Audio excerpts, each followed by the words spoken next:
వికారాబాద్ పట్టణంలో సర్దార్ వల్లభాయ్ పటేల్ 150 జయంతి సందర్భంగా నిర్వహించిన యూనిటీ మార్చిను ప్రారంభించిన అనంతరం ఎంపీ కొండా విశ్వేశ్వరరెడ్డి మీడియాతో మాట్లాడారు. ఈ సందర్భంగా ఆయన కేటీఆర్పై విచారణ జరిపించాలని నేరుగా ముఖ్యమంత్రిని కోరారు.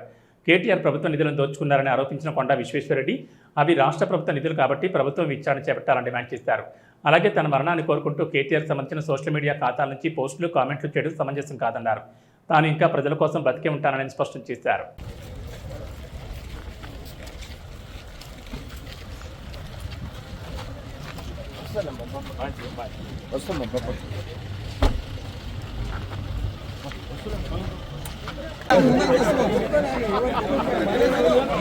అదే కరెక్ట్,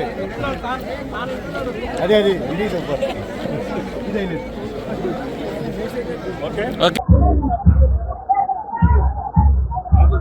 వికారాబాద్ ప్రెస్ మిత్రులందరికీ నమస్కారము.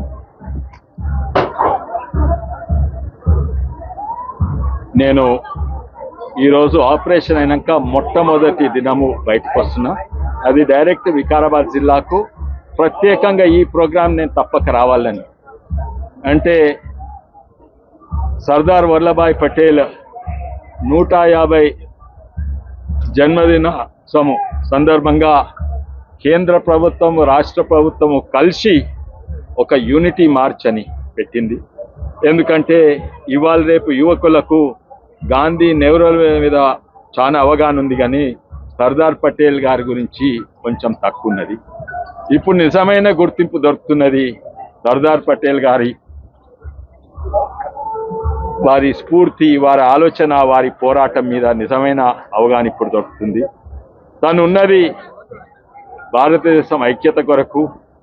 ఆ రోజు ఎన్నో సామ్రాజ్యాలు ఉండేది, రాజులు ఉండేది, సుల్తాన్లు, నవాబులు ఉండేది. ఈ చిన్న చిన్న రాష్ట్రాలు, రాజ్యాలను కలిపింది సర్దార్ పటేలే. ఆ రోజు ఇంకోటి గుర్తించాలి ఏంటంటే, స్వాతంత్రం వచ్చినప్పుడు ఆ ఇంగ్లాండ్ నాయకుడు, తర్వాత ఇంగ్లాండ్ ప్రధానమంత్రి విన్స్టన్ చర్చిల్ గారు ఏమన్నాడంటే, భారతదేశంకి ఇప్పుడు స్వాతంత్రం వచ్చింది కానీ 5 ఏళ్లలో 100 భాగాలు అయిపోతాయి, ఎక్కడిదక్కడ చిన్న చిన్న రాష్ట్రాలు అయిపోతాయి, చిన్న చిన్న రాజ్యాలు అయిపోతాయి. 5 ఏళ్ల కంటే ఎక్కువ ఉంది భారతదేశం. కానీ ఈరోజు చూస్తే కాశ్మీర్ మొత్తము మన దేశంలో కలిసిపోయింది. 2 రాజ్యాంగాలు ఉన్న దేశం ఒకటే రాజ్యాంగం కింద కాశ్మీర్ కూడా కలిసిపోయింది. ఇక్కడ మన